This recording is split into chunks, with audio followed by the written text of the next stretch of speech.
todas. Aquí Alfonso Torres Ulloa, soportando el inmenso calor porque no hay energía eléctrica. Y hablamos del progreso. Y aquí en la planta televisora nos tiran unas facturas que nos dan aquí, nos dan en la madre. Y sin embargo no podemos trabajar con energía eléctrica. Cada vez que vamos nosotros a empezar, no hay energía eléctrica. Tenemos 15 días en esto, que no podemos ponernos una chaqueta por el calor. Pero para cobrar sí están muy atentos, muy activos, porque eso es automatizado. Y si se le venció el día del pago, le cortan la energía eléctrica. Pero la tenemos cortada en este momento, porque no tenemos, pagamos un servicio que no recibimos. Y la factura está en los cielos. Pero bueno, son de las cosas de este país de Dios, donde no hay gobierno, donde no hay autoridad, donde lo que hay es una complicidad con el robo. Que hay una ley que regula esto y la cumplen. Que uno vaya a reclamar a la superintendencia, uno vaya a perder tiempo con eso. Si las autoridades saben que aquí no hay energía eléctrica, que no la sirven, pero las cobran carísima. Entonces, viven enredando a los ciudadanos, nos viven estafando, y esto es una estafa. Si usted no la paga religiosamente, se la cortan. Y hay que coger aquí su calorazo. Pero bueno, ¿para qué empezar el día de esta manera, verdad? Hemos visto en estos días varias cosas dolorosas. Un comunicador que es satanizado por la sociedad, pero la sociedad no lo sataniza porque quiere, sino por su propio comportamiento. Se rumoró que tenía un cáncer. Acaba de emitir un comunicado desde Nueva York y está pidiendo que oren por él, por su salud. Y hay que orar por él. La humanidad no debe perderse nunca. Eso me diría mi hermano Juan Francisco de la Rosa, porque a veces yo soy ácido. El ser humano debe comportarse siempre a la altura de su condición, es decir, con humanidad. No provoquemos con nuestros actos en la vida que los demás nos cojan odio o nos miren con desprecio. Hay que sentir en lo más hondo la desgracia de otro ser humano, o hasta de un animal o de un árbol. A veces uno se encuentra con una persona o con un niño, una niña, un desaprensivo, que por nada le cruza por el lado a un árbol y le arranca una hoja o le lleva una rama. Y eso es una herida a ese árbol. Es un ser vivo. No habla, no se expresa, pero es un ser vivo que sufre. Y hay que tener humanidad con el entorno, con el planeta, pero por sobre todas las cosas con los seres humanos. He visto en las redes sociales miles de personas alegrándose del mal de don César Medina. A mí no me une nada a César Medina. En mi vida nunca lo he saludado. Y su postura yo la cuestiono. Y en términos políticos y en términos moral, puede ser, iba a usar una palabra muy dura que no debo usarla. Iba a decir, en términos políticos y moral puede ser despreciable, pero en términos humanos no. No hay por qué alegrarse que él esté padeciendo un cáncer. Eso le llega a cualquiera.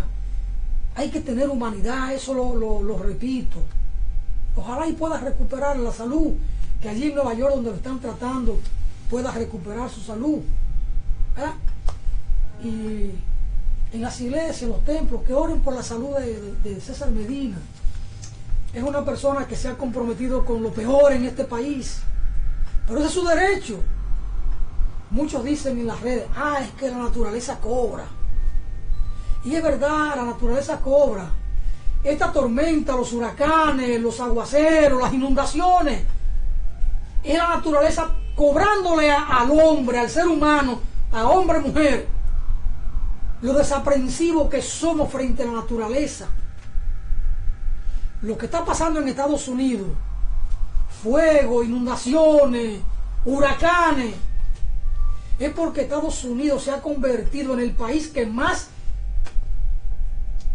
daño hace al ambiente. Es el que más contamina, es la palabra.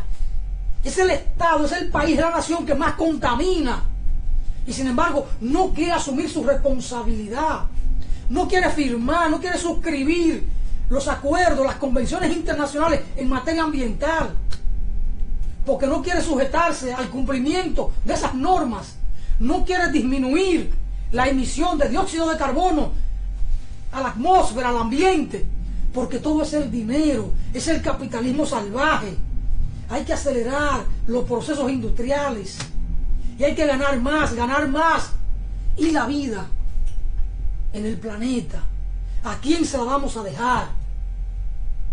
Somos nosotros, seres racionales, los que tenemos que procurar un equilibrio entre nuestra vida y la naturaleza. Nosotros dependemos de la naturaleza. La naturaleza no depende de nosotros. La naturaleza no nos agrede porque sí. Simplemente reacciona a nuestros actos de violencia frente a ella. Pero esas cosas no se entienden. Muchas veces piensan como que es un poema de los ambientalistas, de los naturalistas. No se trata de un poema ambiental. Se trata de entender procesos necesarios que tienen que producirse entre la naturaleza y el ser humano. Nosotros estamos para vivir de la naturaleza, pero con cierto cuidado, sin maltratarla al punto de que luego ella reaccione o de que luego ella no nos sirva. Pero bueno, son de las cosas de este mundo de Dios. Don Juan Francisco, ¿cómo va la vida? Bueno, aquí estamos en el mismo calvario de siempre, con los mismos problemas. Sin embargo, quisiera hacer uso de esa expresión que ayudó a proyectar en el país Orlando Martínez, que nada humano me es ajeno. Una frase de Terencio. Yo me cuido de las personas que se burlan del que sufre. No importa, yo pienso que cuando un ciudadano está inmerso en un proceso como el que estaba describiendo del señor César, yo digo a veces con el que nunca he coincidido, que yo sepa, en un edificio, nunca lo he visto personal, pero como es un hombre público y él tuvo el valor y la honestidad de confesarle al país y al mundo, porque él está fuera de aquí, la terrible situación que enfrenta.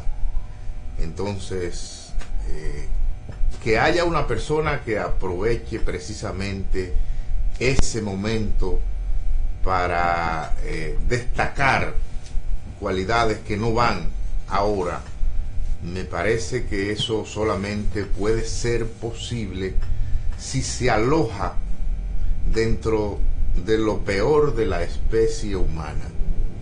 Pienso que los hombres públicos le dan la oportunidad a la ciudadanía a que lo enfoquen desde diferentes ángulos. Nosotros no nos inscribimos en la línea que él ha elegido, pero en este momento de desgracia para él y su familia, nosotros hacemos un stop. Lo que podemos esperar es que la gente pueda hacer lo que él pida, porque pienso que los que son creyentes de verdad, yo diría lo mismo que dice el Papa: ¿quién soy yo ahora para en esta situación de extrema crisis ponerme a destacar cosas de este señor?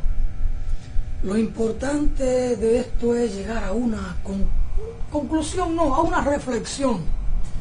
Obremos siempre para el bien, para evitarnos ese ruido de la muchedumbre, de esa muchedumbre que a veces se siente ofendida con nuestro comportamiento.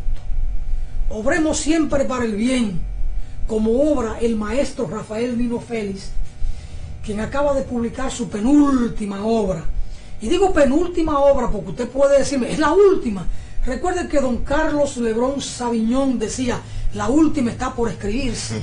Usted está publicando la penúltima. Está en la mente. Que el Señor tenga en su gloria a don Carlos Lebrón Saviñón, un hombre con quien compartimos buenos momentos de literatura, de ejercicio de la literatura, y que nos dio mucho apoyo. Don Nino Félix, el maestro Rafael Nino Félix, acaba ahora el martes de poner en circulación un libro formidable, África en mi piel. Y yo le dije al maestro al final del acto, maestro, perdóneme mi irreverencia, pero quiero confesarle algo. Me mira con esa mirada que él tiene de tú estar cerca y mirarte lejos, de estar lejos y mirarte cerca. Dígame, le digo, esta es su mejor obra, es su obra mejor acabada, es su obra más profunda. Él ha publicado 8, 10, 12 libros, es un hombre de la literatura. África en mi piel. Y me voy a permitir, Juan Francisco, para hacer una transición entre este comentario que estábamos haciendo y las notas propias del día, leer un poema de este libro, Raíces, que lo leyó el maestro Rafael Nino Félix en el acto.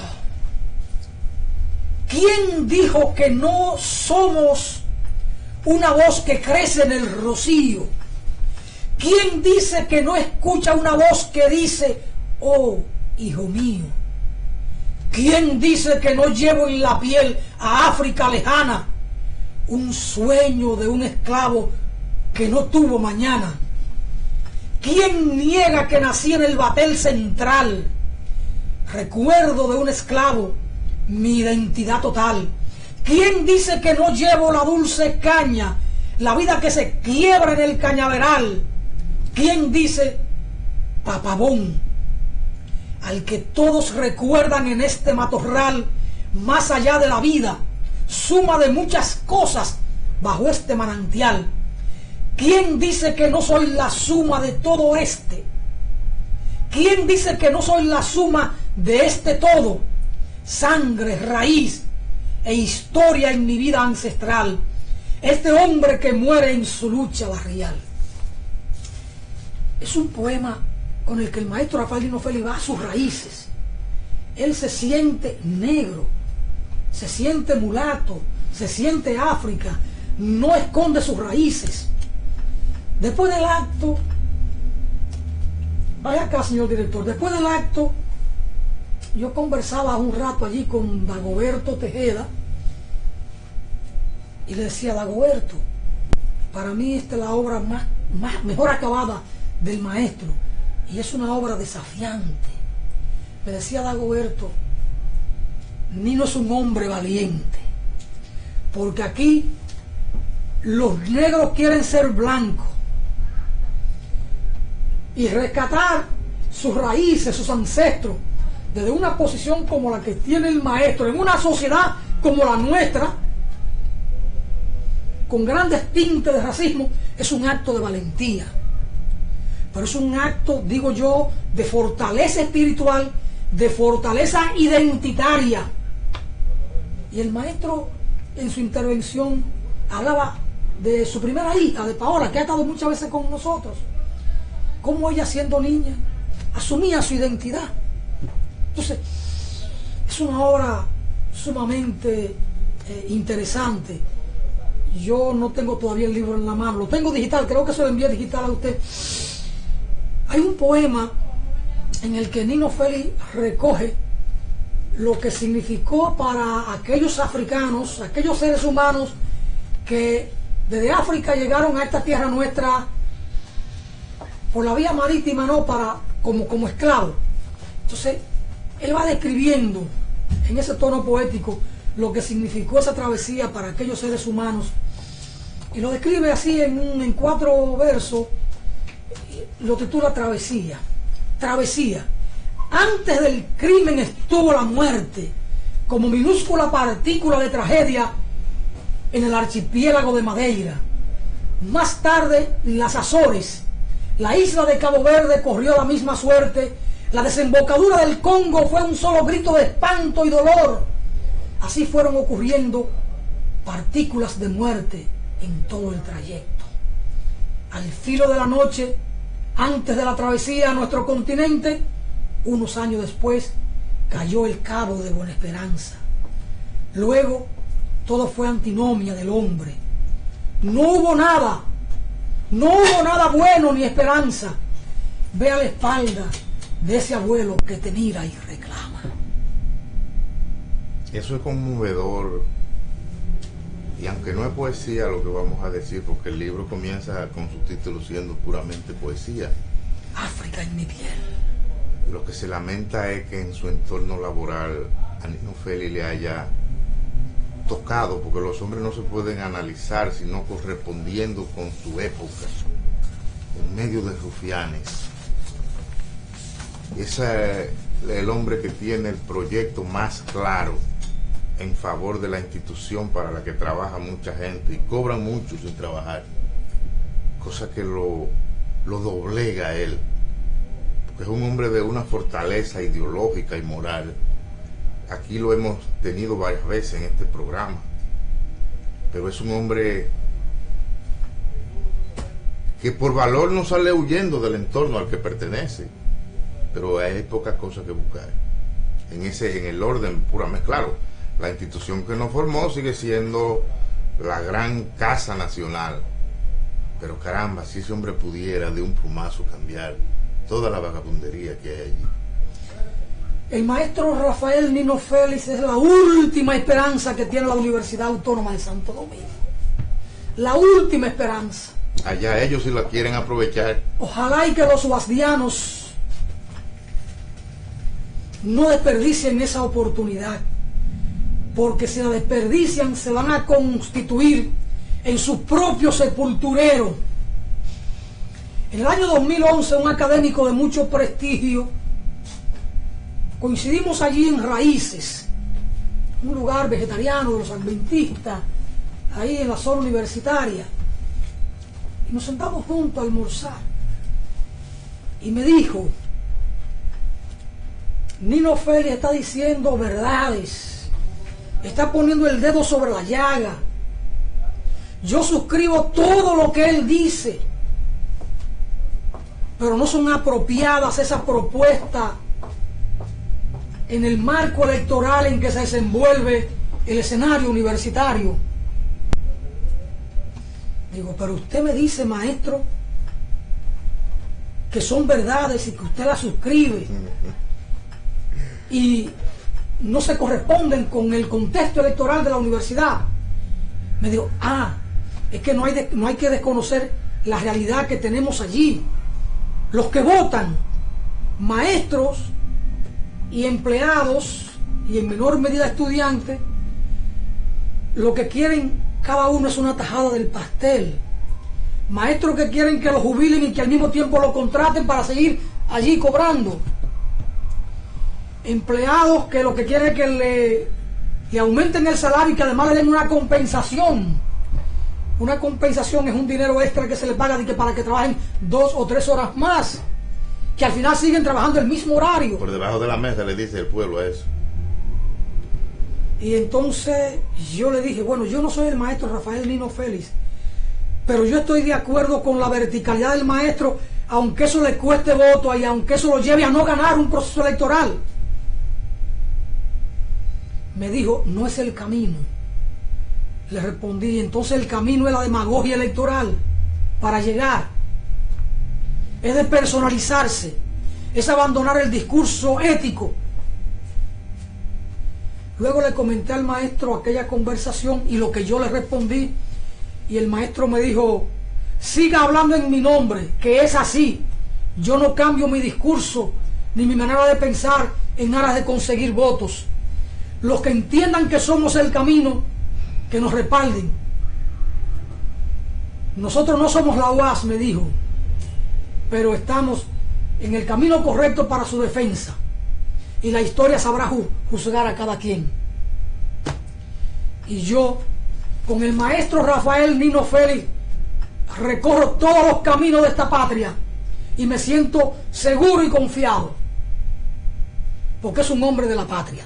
Pues yo, y ojalá que usted me libere y me despache después, yo quiero leer lo más grande que he visto en el día de hoy, en días anteriores, y creo que Nino Félix pertenece a lo que queda de este ideal.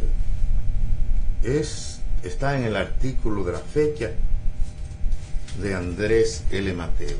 Yo me quito el sombrero ante Andrés L. Mateo. Hay otro Duarte que quizás hoy no sea necesario. Un Duarte que se nos ha escamoteado, un Duarte de carne y hueso, que se sacude el polvo y diga, voy a decir una palabra que como él lo escribe, yo lo puedo decir por aquí: coño, nos han engañado, en signo de admiración. Un Duarte maldiciente, humanamente colocado en la historia, un Duarte paradigma de honradez en un momento de la patria en que los ladrones han defalcado el erario, un Duarte indignado por la supremacía del cinismo y la anomia de las instituciones, un Duarte conmovido por la inequidad que impera en la patria que él soñó, un Duarte que le dé asco el Senado de la República y la Cámara de Diputados, que no son más que almacenes de cazadores de fortunas ajenos al bien común, un Duarte encrespado, bucero, ceñudo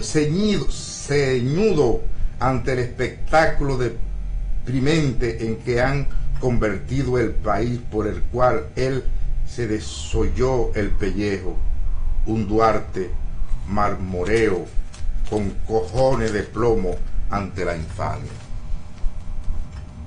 Después de eso yo pienso que hay que pararlo todo, porque ¿qué más se puede decir?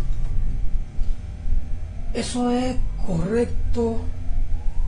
Andrés L. Mateo escribió en un momento, yo lo encontré en las redes y lo cito en uno de mis libros: la grandeza de Juan Pablo Duarte es su debilidad. Su debilidad por la patria, su amor por la patria. El no ser un hombre enérgico para violentar derechos humanos, para usurpar poder, porque Juan Pablo Duarte siempre confió en el soberano que es el pueblo. Y no quería nada que no fuera santificado o bendecido por el pueblo. Y lo que Andrés L. Mateo dice de ese Congreso es correcto. Justo en el día de ayer, de acuerdo a una nota del Espía, el Espía es una pequeña columna que se publica en el periódico El Diario Libre, estaban conociendo en el Senado de la República una propuesta para denominar un tramo de la avenida Sarasota con el nombre de Inver Barrera. Y en aquellas discusiones, ¿qué pueden discutir esos senadores? Que no sea procurar componendas o decidir actos que siempre van en contra del interés nacional. El senador de Bonao, señor Félix Nova, quien tiene una cola tan larga como la más larga que pueda tener un animal, quizás más larga que la de la zorra, pidió no votar por la pieza y recordó que Inver tuvo participación en el derrocamiento de Juan Bosch y autorizó la intervención norteamericana de 1965, además de su funesto paso por la Rosario Dominicana. La nota dice, aunque se aprobó la distinción luego de la intervención de Reinaldo Pared, finalmente no quedó claro en el hemiciclo si el general vitalicio fue un héroe o un traidor. Dos cosas sobre eso. Primera, al senador Félix Nova, yo no voy a decir que se le olvidó, sino que él no conoce, porque es un hombre que no tiene cultura para conocer de estas cosas. Solo se refirió a que fue un golpista, auspició el golpe contra Juan Bosch y pidió la intervención. Lo más grave de Inver Barrera no es el paso por la Rosario y lo que allí ocurrió, es esa operación limpieza de la zona norte que él encabezó personalmente. La operación limpieza es un nombre despectivo. Salieron a fusilar a la población civil pensando que se iban a incorporar a los combatientes por la constitución en abril de ese año, 65. La operación limpieza que encabezó Inver Barrera fue un acto criminal, crimen de lesa humanidad, asesinando a mansalva a centenares de ciudadanos, hombres, mujeres, niños, ancianos. Fue acabar con todo. ¿Héroe de qué es Inver Barrera? Los hombres en la vida no son como comienzan, es como terminan.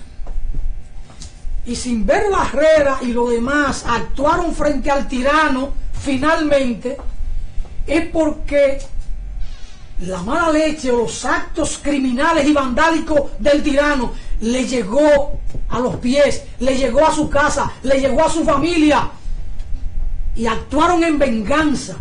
Y un acto de venganza, la historia lo recoge como si fuera un acto de honor a la patria, de servicio a la patria, de sacar de circulación al tirano. Aquello fue un acto de venganza. No así el del teniente Amado García, que no deja de ser también un acto, porque fue el tema de la novia, que también se sintió ofendido en lo personal, porque no querían que se casara con la muchacha, y finalmente todo lo que ocurre alrededor de ese tema. Todos los complotados tenían de alguna manera una herida en su propia piel que le había inferido el tirano. E Inver Barrera, de héroe, no tiene nada.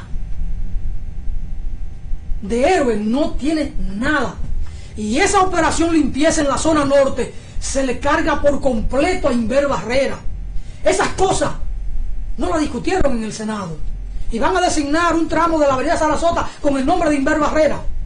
Aquí estamos exaltando a los antihéroes, porque queremos borrar la memoria de este pueblo, para que este pueblo no se levante como tiene que levantarse.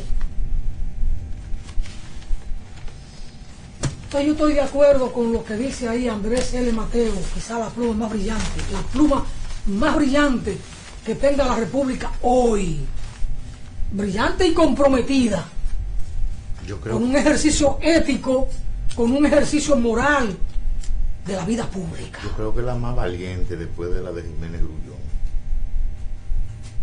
porque aquel era una persona que era difícil en sus análisis, y entonces la permanencia en defensa del interés nacional que tiene don Andrés, vamos a llamarle así, porque con la misma vehemencia ha escrito en defensa de Américo Lugo también en la prensa, aparecen esos trabajos. Entonces, ojalá que tengamos a Andrés por muchos años, porque la situación que vive hoy la República Dominicana necesita de mente esclarecida, de hombres que no anden detrás de migajas, que defiendan las ideas en las que creen sin ningún límite, y él está en esa onda. Vuelvo al comentario inicial. El ser humano debe actuar bien siempre. Es verdad que en esta vida de Dios un ser humano puede cometer errores, y cuando lo cometa, que se dé cuenta que lo cometió, debe con valentía y con humildad pedir perdón y actuar en lo adelante para corregir esos errores o esa mala conducta, esas malas prácticas. Usted publicó un trabajo interesantísimo en estos días en las redes sociales y citó a Juan Isidro Jiménez Grullón, y alguien le dijo, Humilce Martínez Medina le dijo, pero Jiménez Grullón fue un golpista. Usted le respondió muy inteligentemente, lo que analizo es otra cosa, no estoy analizando el contexto del golpe de Estado.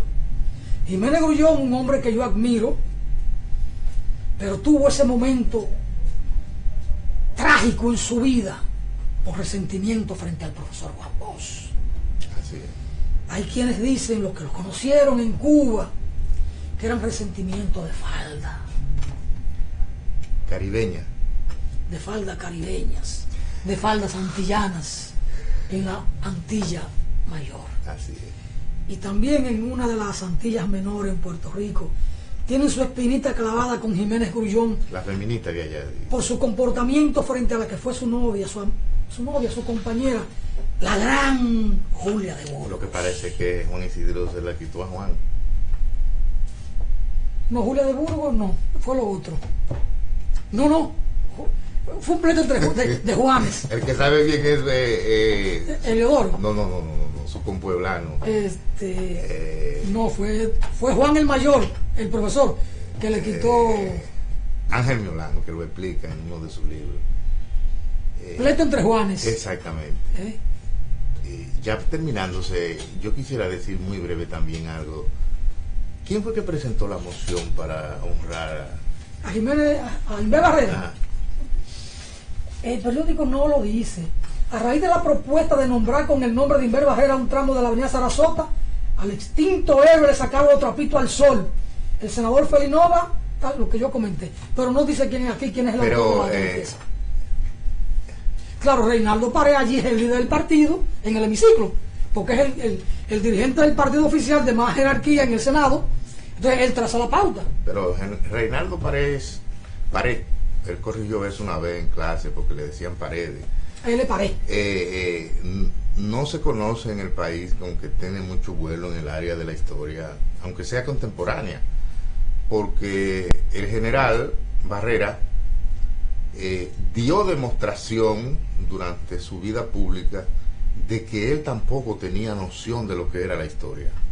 Él era, como dijo un hombre público una vez, que iba hacia la presidencia como un carro sin freno.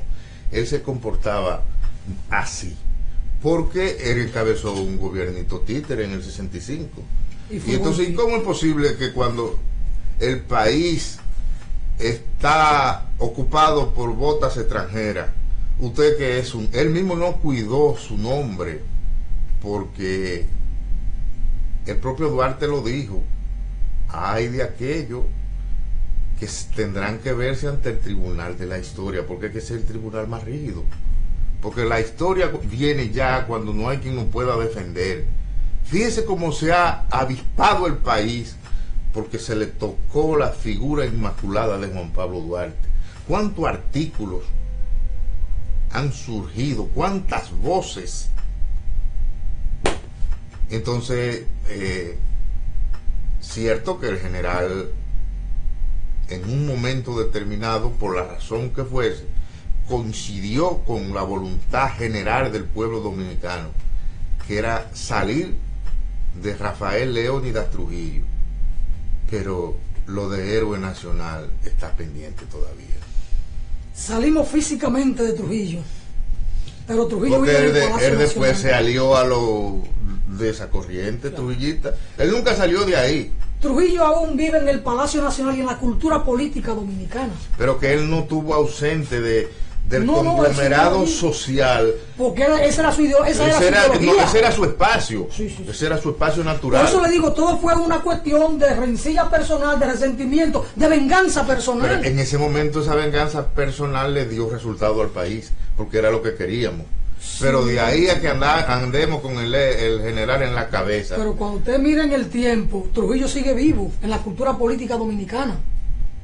Aquí hay muchos trujillitos y trujillazos. Sí, claro, Balaguer, que fue uno de los hombres que representó ese ideal, le pasó la antorcha a uno de sus discípulos, y eso ha estado pendiente en la administración pública. Mire que en esta democracia que estamos viviendo hay más crímenes que cuando Trujillo.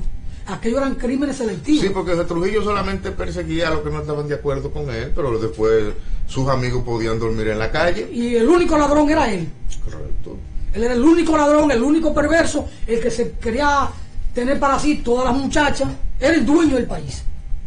Y después Balaguer seguía siendo el dueño, pero tenía muchos capataz. y llegó a admitir que habían 300 millonarios en su gobierno. Pero estos muchachos que le prometieron a la nación continuar la obra de Juan Pablo Duarte y la Trinitaria han hecho un grave daño.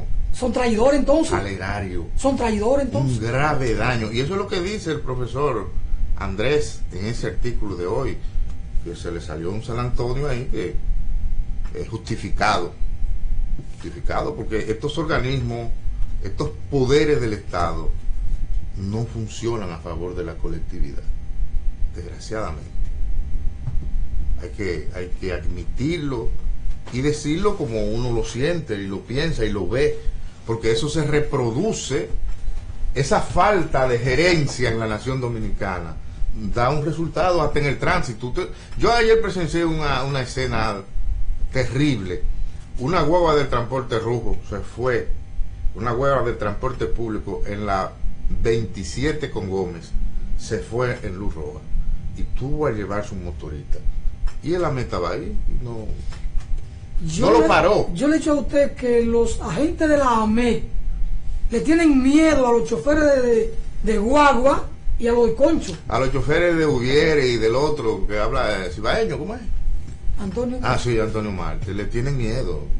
Yo pensé que ese señor había que dejarlo preso, porque faltó poco para que matara a ese motorista. Y el motorista, que no son santos de la devoción de nadie, pero en ese momento actuó correctamente. Pero es que aquí hay una clase política perversa. Si Blas Peralta estuviera en la cárcel, en aquella vez, Leonel no lo suelta buscando prevaña política, Blas Peralta no mata a Febrillé.